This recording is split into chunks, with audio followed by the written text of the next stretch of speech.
နောက်ထပ်တင်ဆက်ပေးရမယ့်သတင်းကတော့အကြမ်းဖက်စစ်ကောင်စီကတန်ဃာတော်များကိုလိုင်စင်မဲ့ရင်းများစီးနှင်းခွင့်ပြုလိုက်ပြီးတဲ့နောက်ပြူစောတိပြည်သူ့စစ်တပ်နဲ့ရဲများအပါအဝင်ဌာနဆိုင်ရာဝန်ထမ်းများကိုလည်းထောက်ခံချက်နဲ့လိုင်စင်မဲ့ရင်းများပြန်လည်စီးနှင်းခွင့်ပြုလိုက်ပြီးဆိုတဲ့သတင်းကိုတင်ဆက်ပေးပါမယ်။ဇွန်လ1ရက်နေ့ကစတင်ပြီးတော့တနိုင်ငံလုံးမှာပြည်သူများကစီးနှင်းနေတဲ့လိုင်စင်မဲ့ကားများနဲ့ဆိုင်ကယ်များကိုစစ်ကောင်စီကစီမံချက်နဲ့ဖမ်းဆီးခဲ့တယ်လို့သိရပါတယ်။ဒါပေမဲ့ဇွန်လ4ရက်နေ့မှာတန်ဃာတော်များနဲ့ဘုံကြီးကျောင်းများအတွက်အသုံးပြုနေတဲ့RLG အမှတ်တစိတ်တက်ထားတဲ့လိုင်စင်မဲ့ကားများကိုမြို့နယ်တန်ခါနာယကအဖွဲ့ရဲ့ထောက်ခံချက်နဲ့မင်းအွန်လိုင်းကပြန်လည်စီးနှင်းခွင့်ပြုခဲ့တယ်လို့သိရပါတယ်။အဲဒီနောက်ဇွန်လ12ရက်နေ့ကစတင်ပြီးတော့ပြူစောတိပြည်သူ့စစ်တပ်နဲ့ရဲများအပါအဝင်ဌာနဆိုင်ရာဝန်ထမ်းများကိုတပ်ဆိုင်ရာဌာနများနဲ့လုံခြုံရေးတာဝန်ရှိသူများရဲ့ထောက်ခံချက်နဲ့လိုင်စင်မဲ့ဆိုင်ကယ်များနဲ့ကားများကိုပြန်လည်စီးနှင်းခွင့်ပြုလိုက်တယ်လို့သိရပါတယ်။ဝန်ထမ်းဆိုရင်တပ်ဆိုင်ရာဌာနအကြီးအကဲရဲ့ထောက်ခံချက်ပါရမယ်။လုံခြုံရေးဆိုင်ရာပုဂ္ဂိုလ်ဆိုရင်နယ်မြေတပ်နယ်မှုရဲ့ထောက်ခံချက်ပါရမယ်။နယ်မြေရင်သိမ်းရဲနဲ့ရဲစခန်းမှာ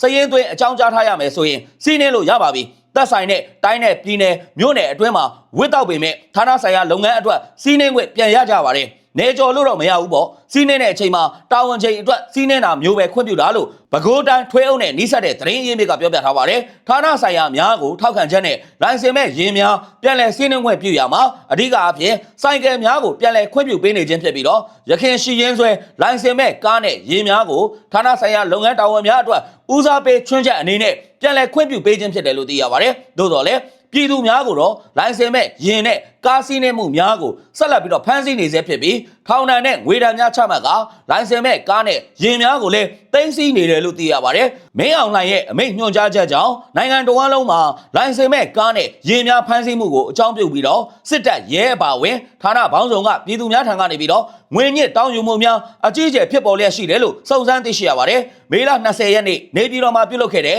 စစ်ကောင်စီရဲ့အစည်းအဝေးမှာအကြမ်းဖက်စစ်ခေါင်းဆောင်မင်းအောင်လှိုင်ကလိုင်စင်မဲ့ကားနဲ့ဆိုင်ကယ်များစီးနှင်းနေမှုများကိုဖော်ထုတ်သွားရန်လိုင်စင်မဲ့ဆိုင်ကယ်နဲ့ကားများစီးနှင်းနေမှုများကြောင့်နိုင်ငံတော်အနေနဲ့အခွန်အခများစွာနစ်နာမှုရှိမှာဖြစ်တယ်လို့လုံခြုံရေးဆိုင်ရာကိစ္စရပ်များမှာလည်းအခက်အခဲများဖြစ်ပေါ်နိုင်မှာဖြစ်တယ်လို့ပြောဆိုလိုက်ပါတယ်။ဒါကြောင့်လိုင်စင်မဲ့မော်တော်ယာဉ်နဲ့ဆိုင်ကယ်များစီးနှင်းမှုမရှိစေရေးအတွက်ကြက်မှတ်ပြီးတော့ဆောင်ရွက်သွားရန်လိုအပ်တယ်လို့အမိန့်ပေးညွှန်ကြားခဲ့ကြောင်းသတင်းရရှိပါတယ်ခင်ဗျာ။